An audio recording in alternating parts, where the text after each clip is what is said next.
service of CNC Worldwide.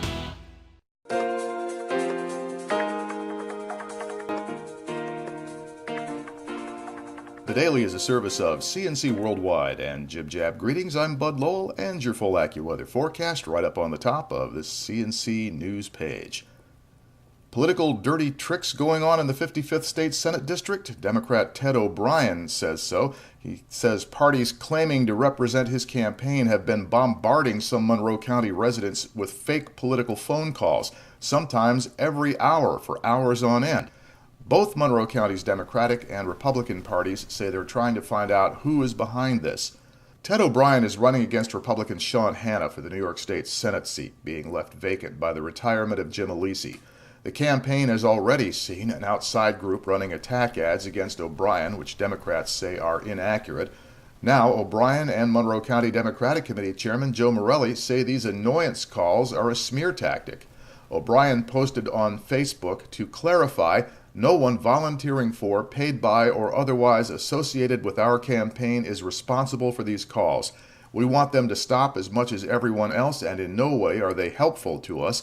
We currently do not know who is behind these calls, but we are working to find out and bring them to a stop. O'Brien also asks anyone receiving a call from 585-697-3313 or 585-697-3302 to contact his campaign immediately. You can email them at o'brienforsenate@gmail.com or by phone at 585-697-0924. The fake calls are coming from the same local exchange as O'Brien's actual campaign headquarters. If you call the numbers, which were left behind on caller IDs, here's what you get. Hello, we are calling about the upcoming election, and your opinions are very important to us. We may try to contact you again in the next couple of days. Thank you. Monroe County Republican Party Chairman Bill Rylick said his party has no knowledge of this and no idea who made the calls. He says neither the local GOP nor Republican candidate Sean Hanna are involved in any way, shape, or form. Bill Rylick says he is looking into the origin of the calls. His Democratic counterpart Joe Morelli says the same, and also into whether any election laws have been broken. Not much information has been released yet, but officers were called early Wednesday morning to Quincy Street, which runs north from East Main Street to Garson Avenue on the northeast side. The responding officers found two men who had been shot. One was pronounced dead at the scene, and the other died after being taken to Strong Memorial Hospital. As we said, as this is recorded, no names or other details have been released, including the ages of the victims. Police are asking anyone who knows about this crime to call 911. Officials cut the ribbon Tuesday morning on the new diverging Diamond interchange at Winton Road and the 590 Expressway, and Tuesday afternoon came the first crash at the interchange, which actually has been running on that first of its kind for New York traffic pattern for the past month now. Brighton police say 3 cars collided during the evening rush at the 590 northbound on-ramps. None of the drivers were hurt. In Irondequoit, the police department has named its first female lieutenant. Joanna Izzo was sworn in at Tuesday night's board meeting. She's a 24-year Irondequoit police veteran. And Eastman Kodak Company filed papers with the Securities and Exchange Commission Tuesday saying it will begin reorganization talks by sitting down with representatives from 3 different groups of creditors.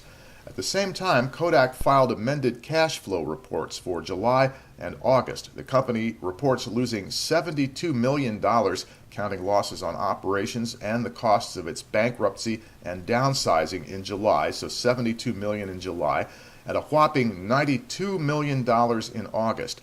Kodak believes it will actually be $1 million in the black for September and in December, with smaller losses this month and in November. It also projects losses of $2 million to $49 million a month for the first half of 2013. After that, it hopes to be out of bankruptcy.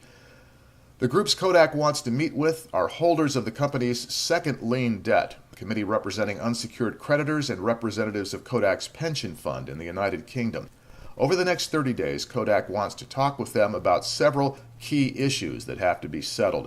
Those include how to fund the company's reorganization, extending the exclusive period in which only Kodak has the right to file a reorganization plan, and how that plan is to be structured. To quote from the SEC filing, Kodak wants to support a consensual plan of reorganization. Second lien lenders in this context means the people who are second in line to recover what they're owed by Kodak. The first lien lenders are the secured creditors. They get first crack at the assets posted by Kodak as security for the restructuring loan the company took out in January.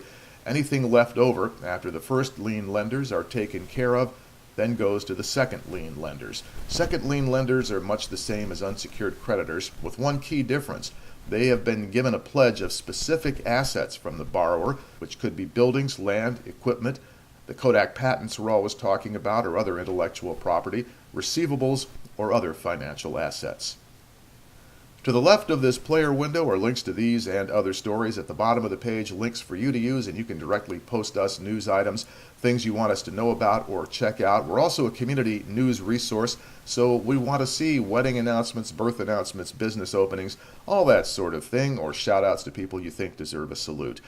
Post it all to us right here on your various CNC news pages, or right here at my homepage, greasenylive.com. We'll put it up here. And the next news is as it happens. Updates are when necessary. I'm Bud Lowell, CNC News.